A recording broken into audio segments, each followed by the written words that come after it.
Salama tompoko, inona no atao hoe fibebahana? Asan'ny apôstôly toko fa 3:7 tapany voalohany, koa mibeba ianareo ka miverena aminona ny fahotanareo. Ny antsoina hoe fibebahana dia tsotra ihany fiverenantsika amin'ny lalana izay efa mahazatra antsika. Raha toa ka nandroso tany ny lalana nahazatra antsika hatramin'izay dia miverina amin'ny lalany mihitsika, zany hoe manao demi tour. Raha olona mpiteny ratsy tsika, raha olona mpangalatra tsika, raha pakavadin'olona dia raha bebaka marina tsika dia lasitsika manao demi tour, miala amin'izany fomba ratsy rehetra izany.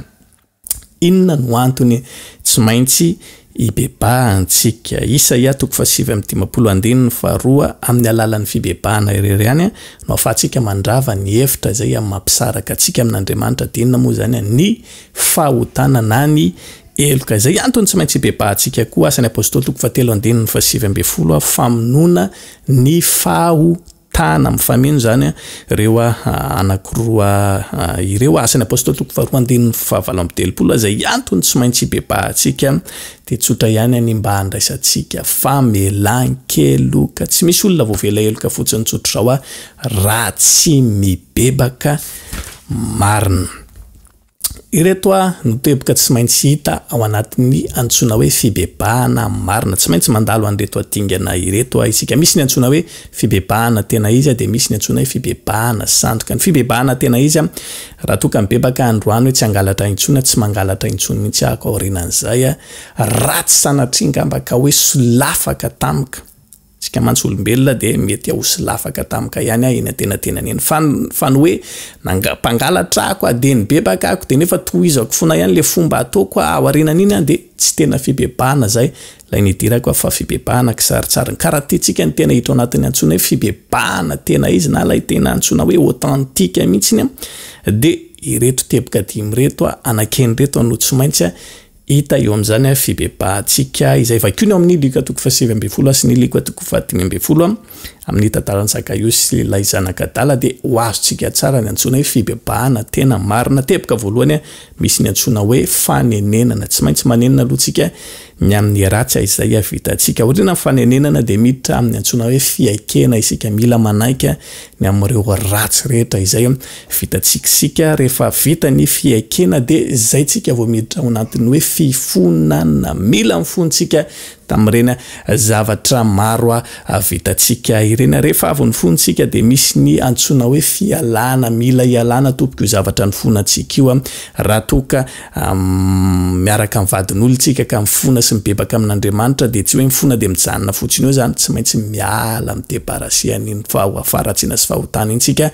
Zay no antsoina hoe fibebahana marina. Rehefa vita ao anatin'ny vita izay hoe fialana izay dia misy ny antsoina hoe fanonerana. Mila manonitra. Misy fotoantsika mila manonitra, ohatra ny Zakaios naka vola tsy ara-dalàna tamin'ny olona izy nonerany avy evatreny zany. Raha toa ka mibebaka koa zany tsika amin'Andriamanitra nindrambola tamin'ny olona tsika ohatra dia tsy voaverintsika ara-potoana ilay izy dia hitantsika ilay olona fa ohatry malemilemy olona raha iady amintsika dia tsy haharesy antsika mihitsy. Toy izy tsika hoe tsy problème zany ny anay sy efa regle fa ny anay sy Andriamanitra sisa no ndeha ho regle koa dia lasa mandeha mifona. Tsy vitan'izay fotsiny izy ity fa rehefa mifona amin'Andriamanitra ianao dia tsy maintsy miverina any amin'ilay olona ianao, mandeha mamerina ny volan'ilay olona ary tsy vita mamerina fotsiny fa manonitra. Zany hoe tena misy tombony kely mihitsy izay tsy maintsy alohanao mba ho marika izay fanonerana izay.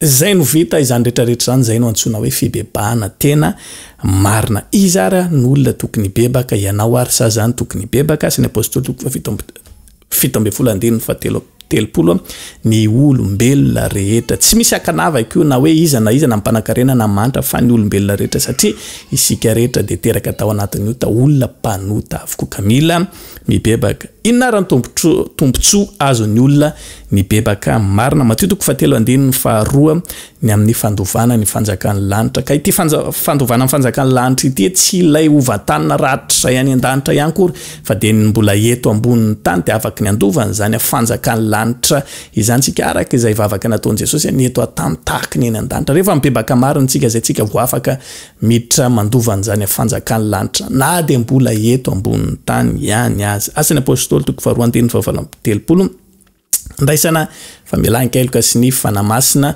mivavaka tsika andray fanamasina ho feno fanamasina tsy mety tafiditra am'izany tsy mety maso satria nahoana mbola misy ota ao anatintsika Isaia 5:12 farosi ny asa apôstôly 3:7 manala la hevitra mampisaraka atsika amin'Andriamanitra zany ny tombony ity fibebahana ity rehefa tsy mibebaka tsika dia misy foana la hevitra mampisaraka atsika amin'Andriamanitra ina moa la hevitra mampisaraka atsika amin'Andriamanitra ny fahotana raha tiatsika ny amono an'iny fahotana iny anala ny fahotana tsy maintsy mibebaka isika rehefa afaka izay hevitra mampisaraka amintsika amin'Andriamanitra zay dia tsotra be raha mivavaka tsika dia mivaly vetivety mivavaka tsika zay zavatra iritsika sy angatahtsika amin'Andriamanitra raha toka sitrapony sy hitany hoe mahasoa ny fiainantsika omeny antsika mora fotsiny tahaka ny fifandraisan'ny zanaka sy ny ray tsy misy disadisa ny fifandraisantsika amin'Andriamanitra. Salamo 4:30 voalohany hatramin'ny faharoa ny olona tena mibebaka marina ny tombontsoa ananan'izany olo zany dia ina izy mahatsiaro sambatra matotsika mivavaka firy-taona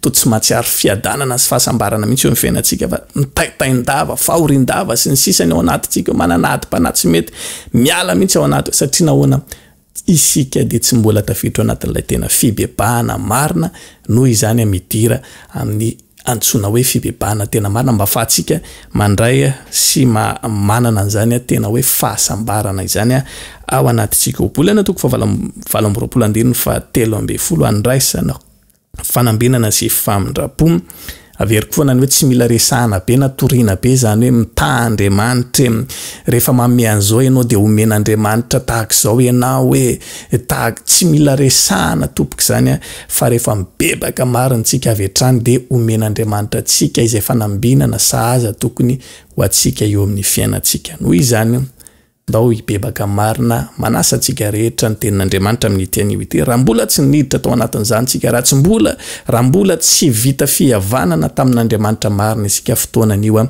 hibebahantsika sy hiverenantsika marina amin'Andriamanitra rehefa zany zavatra misy dia ihaino antsika izy manomboka eo dia ho afaka ilay hevitra mampisaraka antsika amin'ny isika ho tonga zanany ametraka ny veloma mandra-peona ho amin'ny video manaraka indray samy harotain'Andriamanitra veloma tompoko.